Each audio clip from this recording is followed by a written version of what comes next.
teras masjid atau serambi masjid pun itu tidak boleh. Tapi kemarin saya mendengarkan dari ceramah Habib Mudir, yaitu katanya tergantung dari wakaf tanahnya masjid itu. Wakaf tanahnya masjid itu untuk apa? Bismillahirrahmanirrahim.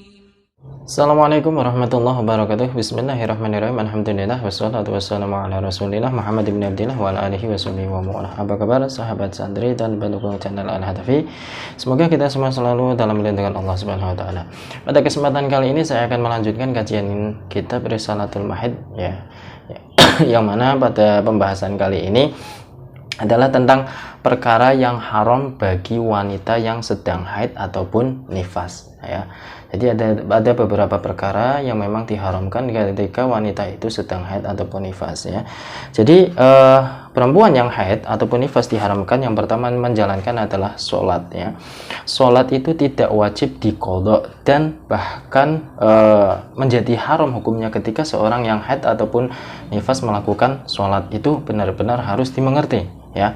Jangan sampai kalian perempuan yang haid ataupun nifas itu melakukan sholat ya, tidak usah diqadha ya, karena sampai kapanpun itu akan menjadi suatu hukum yang haram ketika melakukan sholat. Yang kedua adalah sujud syukur. Yang haram kedua adalah bagi wanita yang sedang haid atau nifas adalah sujud syukur. Jangan sampai melakukan sujud syukur bagi wanita yang sedang haid ataupun nifas.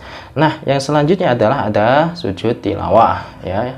Sama halnya dengan sujud syukur ya. Sujud tilawah pun wanita tidak diperbolehkan ketika haid ataupun nifas. Yang selanjutnya ketika berangkat haji ya ataupun sedang mengalami haid ya, itu dilarang melakukan tawaf ya.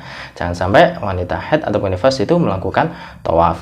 Nah, yang selanjutnya adalah dilarang atau haram hukumnya melakukan puasa pada bulan Ramadan ya. Nah, tetapi wajib diqadha nanti setelah haid ataupun nifasnya itu telah selesai. Itu wajib diqadha, jangan sampai tidak ya. Karena kita tahu bahwa pahalanya melakukan puasa di satu hari puasa di bulan Ramadan itu pahalanya tidak akan bisa tertandingi daripada kita melakukan puasa 11 bulan lamanya. Satu hari saja di bulan Ramadan. Makanya ya sebenarnya wanita itu rugi, tapi karena memang kodratnya wanita itu haid ataupun nifas ya, terkena haid ataupun nifas ya, jadi mau gimana lagi ya, tetap itu sudah menjadi kodrat wanita. Yang selanjutnya adalah iktikaf di dalam masjid. Itu jangan sampai melakukan iktikaf di dalam masjid. Dan ada yang mengatakan dilarang pula, jangankan di dalam masjid ya, kita katakanlah perempuan yang sedang haid itu berada di teras masjid atau serambi masjid pun itu tidak boleh. Tapi kemarin saya mendengarkan dari ceramah Habib Mudir, yaitu katanya tergantung dari wakaf tanahnya masjid itu. Wakaf tanahnya masjid itu untuk apa? Kalau memang 100% untuk masjid haram ya, tapi kalau tidak 100% untuk masjid, katakanlah diperbolehkan tanahnya untuk dikatakanlah dibangun masjid tapi tidak diwakafkan mutlak, itu tidak apa-apa seperti itu. Jadi kita harus tahu ya, wanita itu harus mengerti ya. Tapi kan alangkah baiknya lebih baik berhati-hati daripada kita mau mencari tahu ini mencari tahu wakafnya masjid tanah ini itu benar-benar mutlak untuk masjid atau bukan, itu ya kelamaan ya. Yang selanjutnya adalah masuk masjid karena dikhawatirkan mengotori masjid ya. Jadi kalau memang sedang haid ya alangkah baiknya di rumah saja, tidak usah keluar-keluar atau tidak usah mampir ke masjid karena memang nyatanya sedang haid ya. Yang selanjutnya adalah dilarang membaca Al-Quran ya. Ini penting, jangan sampai wanita itu haid terus membaca Al-Quran ya, itu hindari. Yang selanjutnya adalah menyentuh Al-Quran. Membaca saja tidak diperbolehkan, apalagi menyentuh Al-Quran ya. Wanita yang mengalami haid ataupun nifas menyentuh ataupun membaca Al-Quran itu jangan sampai ya. Terus di sini ada wakil ya. Wakila itu menulis Al-Quran ya. Wanita yang haid ataupun nifas itu tidak boleh menulis Al-Quran ya. Itu wakila, ada yang mengatakan seperti itu, tapi ada yang mengatakan boleh dengan catatan dengan sengaja berzikir kepada Allah itu boleh ya. Yang selanjutnya adalah bersuci. Kalau belum saatnya bersuci jangan sampai itu melakukan suci ya. tunggu batas sucinya kalau sudah selesai, itu diharamkan ya. Yang selanjutnya adalah mendatangi orang yang sakit sakaratul maut ya. Jadi berhati-hati ini ya, ketika wanita itu sedang haid ataupun nifas, terus katakanlah menjenguk orang yang sakit ya, ternyata orang sakit itu mengalami sakaratul maut, itu jangan sampai ya, karena malaikat-malaikat itu tidak akan mendekati ketika ada orang haid pada orang-orang yang sakaratul maut. Jadi berhati-hati ya. Nah, yang selanjutnya adalah ini yang paling ekstrim, paling asik ya, jima atau jima bersetubuh atau berhubungan intim ya.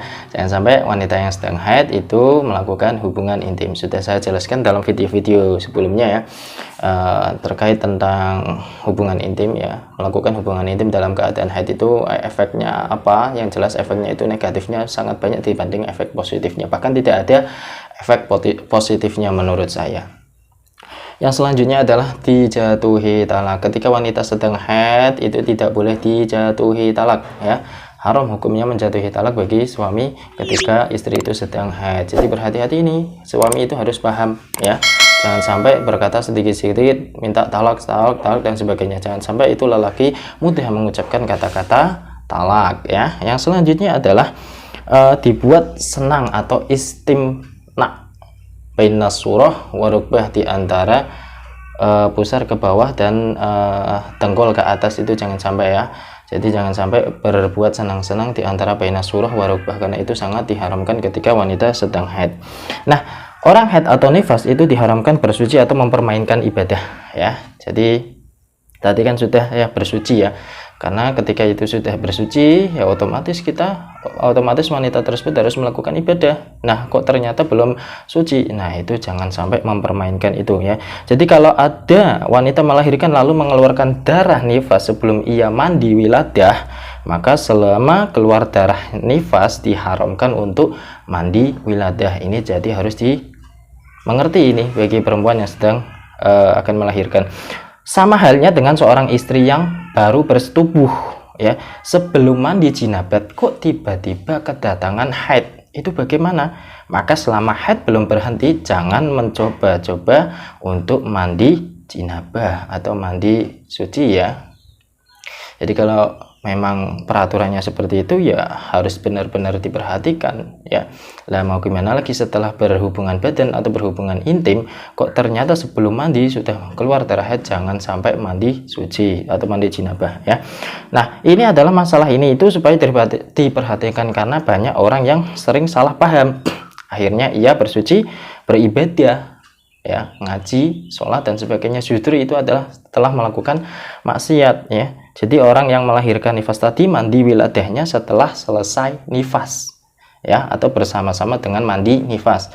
Nah, istri yang sudah dikumpuli oleh suaminya atau setelah melakukan hubungan intim belum mandi kemudian kedahuluan haid ya, maka jilabahnya ya sesudah haidnya itu atau sesudah telah merasa waktunya sudah suci.